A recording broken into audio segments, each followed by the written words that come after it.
Olá, hoje é segunda-feira, 2 de novembro, bem-vindo à primeira edição deste mês. Confira agora os destaques de hoje. No Giro de Notícias, Ministério da Saúde investe no atendimento humanizado de gestantes em todo o país.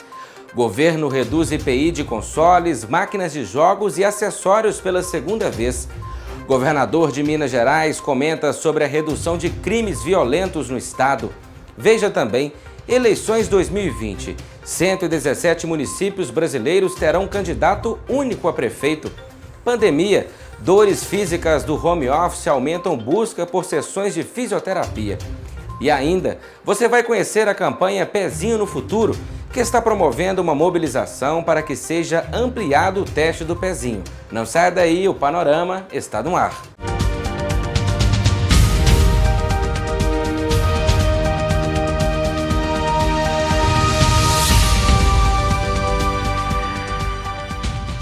Drones vão ser usados pela Polícia Federal para fiscalizar a votação nas eleições municipais e combater crimes eleitorais, como boca de urna, compra de votos e transporte ilegal de eleitores.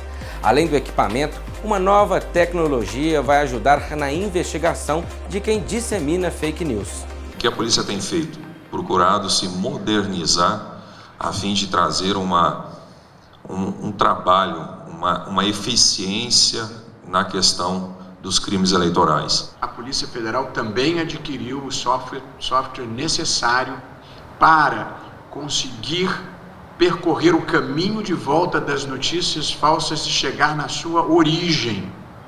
E, portanto, nós podemos detectar de onde vêm essas tentativas de difusão da mentira, de desacreditar as instituições e de fazer mal à democracia. A melhor forma de se prevenir é ser transparente com a sociedade de que hoje há instrumentos tecnológicos que permitem a detecção de propaganda irregular através da internet. Mais de 180 milhões já foram investidos na Rede Cegonha, iniciativa do Ministério da Saúde que tem humanizado o atendimento às gestantes nos últimos 9 anos. Agora o Ministério investe na ampliação dessa rede para melhorar a atenção à mulher e ao bebê do pré-natal ao pós-parto. A gente oferece uma assistência de qualidade, uma assistência ao parto humanizada, o respeito à mulher, às vontades dela, às escolhas dela, à fisiologia do corpo dela durante todo o processo do trabalho de parto e o parto. A estratégia é a conformação de uma rede que vise assegurar à mulher direito ao planejamento familiar, atenção humanizada à gravidez, ao parto e ao puerpério, e também garantir à criança um nascimento seguro e crescimento e desenvolvimento infantil saudáveis. Em 2020, está previsto um grande investimento para a renovação de parque tecnológico das maternidades, e inclusive também dos bancos de leite humano, além de reforma das unidades de UTI neonatal. E agora uma boa notícia para os amantes do videogame, que inclusive já foram personagens de pautas em nosso telejornal. É que o governo reduziu pela segunda vez a alíquota de IPI para consoles, máquinas de jogos e acessórios. O imposto sobre esses equipamentos, que antes variava entre 20% a 50%, agora estão entre 6% e 30%.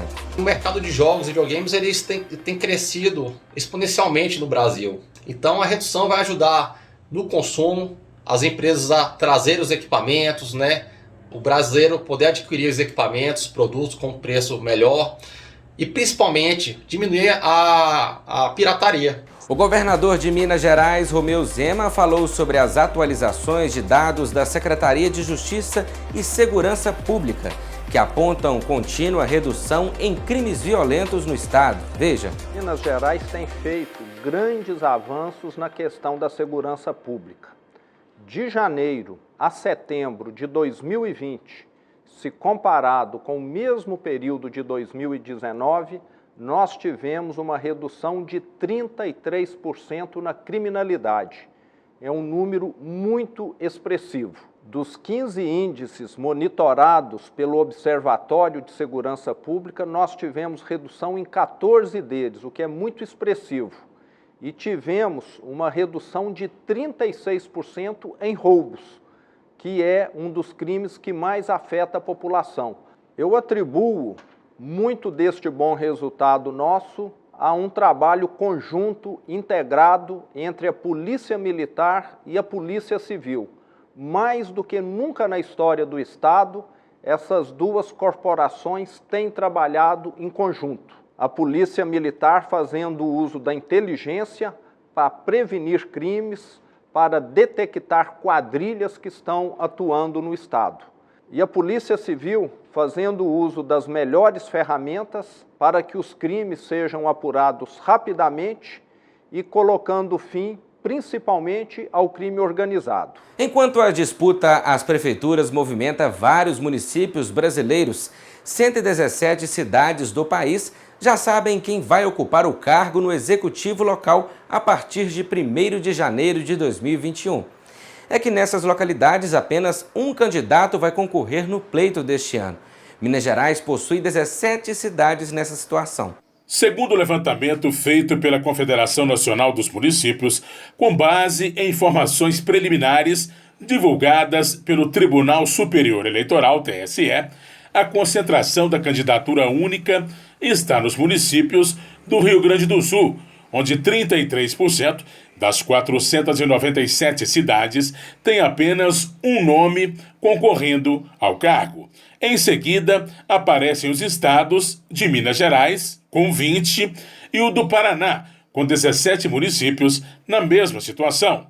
Sem concorrência, se a candidatura for homologada pela Justiça Eleitoral, o registro de um único voto garante a vitória a essas pessoas. Em 37% dos municípios, o embate deve ocorrer entre duas candidaturas.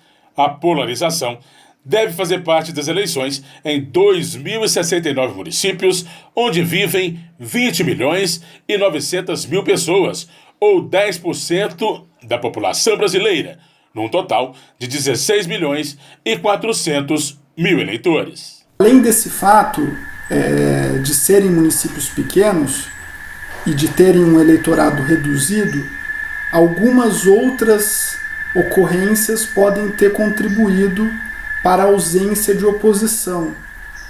As elites podem não ter divergido em relação à candidatura. Uma eventual oposição pode não ter tido recursos para bancar uma disputa eleitoral. Tem uma série de possibilidades que podem explicar um fenômeno como esse, e cada realidade municipal é singular. Das 17 cidades mineiras que irão ter apenas um candidato ao cargo de prefeito, a maior parte das localidades tem menos que 10.000 habitantes e apenas 3 tem mais que 10.000. Carmo do Cajuru é a maior, com 22.693 moradores. Na região metropolitana de Belo Horizonte, Nova União é a única cidade com apenas um candidato a prefeito.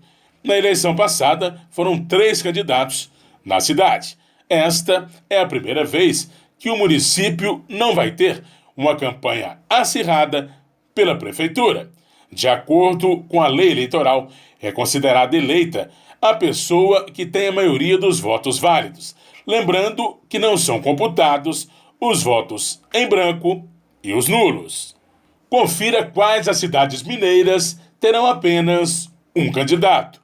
No sul de Minas, Ibitiúra de Minas, Alagoa, Conceição, Piranguçu, Campo das Vertentes, Coronel Xavier Chaves e Santana do Garambeu. Na Zona da Mata, Araponga, Central, Monjolos, Presidente Juscelino e Diogo de Vasconcelos. Na Grande BH, Nova União, Oeste, Carmo do Cajuru e Iguanil. No Vale do Jequitinhonha, Itinga. No Norte, Pintópolis. No Triângulo, Delta. E no Vale do Mucuri, Umburatiba. As eleições municipais, elas são muito importantes na esfera da relação do eleitor com a política, porque ela discute temas próximos ao eleitor. É através da eleição municipal que se discute a limpeza da cidade, que se discute o acesso ao sistema de saúde e que se discute também se o transporte público funciona ou não. Mas, na eleição de 2020 há uma diferença. O eleitor chega às urnas de olho em dois problemas. Primeiro, a relação com a saúde e o segundo, o medo do desemprego. Esses dois temas vão pautar esta eleição. Trabalhar de casa é uma recomendação das autoridades de saúde para reduzir o ritmo de contágio pelo novo coronavírus. Mas nem todo mundo estava preparado para transformar de uma hora para outra a própria casa em escritório em tempos de pandemia. As dores físicas do home office surgiram e a busca por sessões de fisioterapia aumentou. A expressão dor nas costas bateu recorde de buscas no Google nesse período de isolamento, com crescimento de 76%. Com medo, muitas pessoas deixaram até mesmo as curtas caminhadas para se trancar em casa.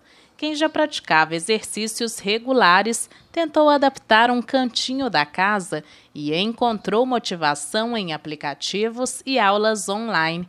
Mas muitos daqueles que precisavam sempre de uma motivação extra para praticar algum tipo de exercício acabaram desmotivando de vez e se renderam ao sofá e ao sedentarismo.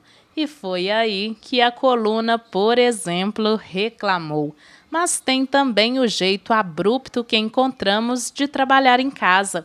A nossa postura literalmente mudou. Muitos pacientes, eles já faziam atividade física e quando começou a quarentena, buscaram eventualmente fazer aulas online, baixar aplicativos e mantiveram durante algum tempo, conseguiram manter um nível de atividade satisfatório que preservou a musculatura que a gente chama do core, essa musculatura paravertebral, musculatura abdominal, musculatura da cintura pélvica. Tá? Outros pacientes que já tinham um pouco de dificuldade de manter uma atividade física, né, não tinham o hábito ou o costume, foram muito mais prejudicados pela quarentena. Eventualmente, num primeiro momento, esse paciente podia achar até que a dor melhorou um pouquinho, porque eventualmente o estímulo do trabalho ou de uma rotina mais estressante, na quarentena isso deu uma aliviada. Então, num primeiro momento, na primeira semana, nas primeiras 2 semanas, esse paciente teve eventualmente o alívio daquela dor lombar, tá? Mas, com o passar dos dias, com o passar das semanas, que de semanas viraram meses, o que acontece? Invariavelmente, essa musculatura lombar ela vai começar a enfraquecer e a sobrecarga na região vai piorar. Piorando essa sobrecarga, piora em processo inflamatório, piora a dor. Uma dor que parecia não ter fim. Crônica demais, eu cheguei a ficar 3 dias sem conseguir dormir. Até o início do ano, Carla nunca havia tido problemas com a coluna, mas alguns meses de pandemia e home office fizeram isso mudar. Voltei a trabalhar em mesa de jantar. Então, começou a ter muita dor aqui na coluna e aqui na parte do pescoço. O jeito foi procurar atendimento profissional. As sessões de fisioterapia começaram por vídeo e continuam até hoje, mas agora na clínica. Um alívio para ela. Pois é, Carla é apenas uma das muitas pessoas que procuraram ajuda desde que a pandemia começou. E em comum entre as pessoas que procuraram a fisioterapia, as dores. A principal queixa é dor na coluna vertebral. Pescoço, né, cervical e a coluna lombar, porque ficava muito em casa. A falta de exercícios entre os mais velhos e a mudança da rotina de trabalho para os jovens são as principais causas dos problemas. Entre julho e agosto, a Fundação Getúlio Vargas realizou uma pesquisa sobre o assunto, com mais de 650 trabalhadores. 56% deles relataram ter sentido no período desconforto ou dor nas costas. Problemas no pescoço e nos ombros também estão entre as reclamações dos entrevistados.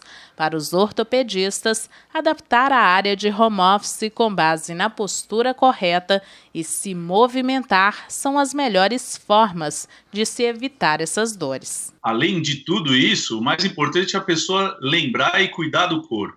Na verdade, não só para o home office, mas como para a vida, né? A atividade física é fundamental. É super importante, pessoal, que mesmo na quarentena, mesmo com essa limitação de movimentação, de atividade física, o paciente procure orientação de um especialista, mesmo de forma remota, ou agora que já tem clínicas, fisioterapia funcionando, que procure se manter ativo, que busque uma motivação extra, porque a saúde da coluna depende dessas ações, dessa motivação, do movimento, da mobilidade, do alongamento, do fortalecimento, tá? E daqui a pouco a situação vai melhorar e a gente vai ter que começar a retomar a nossa vida, a nossa atividade, vai aumentar a carga de força na sua coluna. Então, não deixe, não desanime, vamos continuar, vamos fazer atividade, vamos se movimentar. Chegou a hora de ver como fica a previsão do tempo para o início desta semana em Caratinga e região. Para terça-feira, em Santa Rita de Minas, a expectativa é de tempo nublado durante o dia e a noite. A mínima é 13 e a máxima de 24 graus. Amanhã em Caratinga, dia e noite com um tempo nublado. A temperatura mínima esperada é 14 e a máxima de 25 graus. Em Vargem Alegre, previsão de sol com aumento de nuvens ao longo do dia e noite com um tempo nublado. A temperatura mínima é 17 e a máxima pode chegar a 28 graus. O teste do pezinho é um exame de sangue simples e rápido, que deve ser feito em todos os recém-nascidos na primeira semana de vida. Ele pode rastrear o sangue da criança e indicar doenças graves, que dependem do diagnóstico precoce para melhor qualidade de vida. Atualmente existe no Brasil a campanha Pezinho no Futuro, que busca ampliar o exame em todo o país. Os primeiros dias de vida da criança é o período mais recomendado para fazer o teste do pezinho. Esse é o nome popular de um poderoso exame de sangue que tem o objetivo de rastrear doenças raras graves. Ao teste do pezinho básico, que é esse do SUS, em que a gente realiza as 4 etapas da triagem natal e que realiza essas patologias que a gente citou: hipotireoidismo, fenilcetonúria, fibrose cística, anemia falciforme e outras hemoglobinopatias, hiperplasia adrenal congênita e deficiência de biotinidase. Esses são os blocos, são as patologias que eu faço no teste do pezinho em caráter universal. Isto é gratuito, você não precisa pagar por isto, é um direito do seu filho, basta você ficar vigilante para que seja cumprido todo o protocolo que ele precisa fazer, que é isso mesmo, garantir que a coleta seja feita. As doenças do teste do pezinho são todas doenças genéticas, crônicas, congênitas, incuráveis. O que quer dizer isso? São doenças que a pessoa nasce doente, apesar dela não ter sinais e sintomas dessa doença. Mas como são doenças genéticas, 80% das doenças, elas são autossômicas recessivas. O termo é técnico, não tem outro jeito para definir, mas a gente traduz no português bem claro. Um gene vem do pai e um gene vem da mãe. Então, o teste do pezinho ele tem que ser feito no 3º dia. Então, quando a criança completa 48 horas de nascida viva, é realizado o teste do pezinho no que a gente chama de checklist da alta. A enfermeira, na hora da alta, vê todos os procedimentos que deve realizar e, neste momento, ela vai e realiza o teste do pezinho. Esse é o primeiro passo para o diagnóstico correto, que possibilita o início de um tratamento imediato. Um teste simples que faz toda a diferença no futuro da criança. Ela só precisava de um diagnóstico precoce. Se eu soubesse, eu podia ter feito alguma coisa. A minha filha sempre foi muito agitada, saudável, até os 6 anos de idade, quando eu descobri que ela tem uma doença genética que afeta a mobilidade. Assine a petição, depende de você. O teste do pezinho, que é feito hoje pelo Sistema Único de Saúde, detecta 6 doenças congênitas.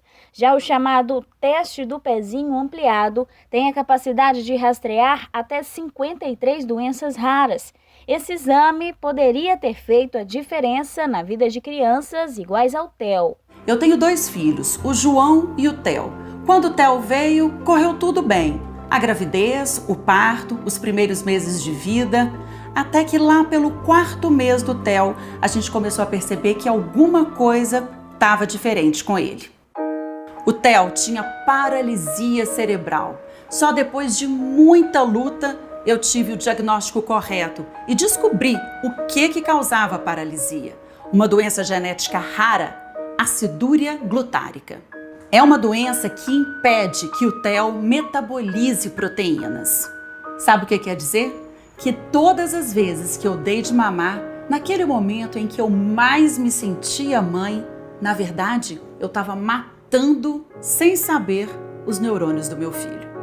Se eu soubesse, eu poderia ter feito alguma coisa. Atualmente existe uma campanha no Brasil chamada Pezinho no Futuro, que promove uma mobilização para que o teste ampliado seja disponibilizado gratuitamente na rede pública de saúde. Existe uma petição online que depende de 1 milhão de assinaturas para ganhar força de reivindicação. Para contribuir com essa causa e saber mais sobre a campanha, acesse www.pezinhonofuturo.com.br.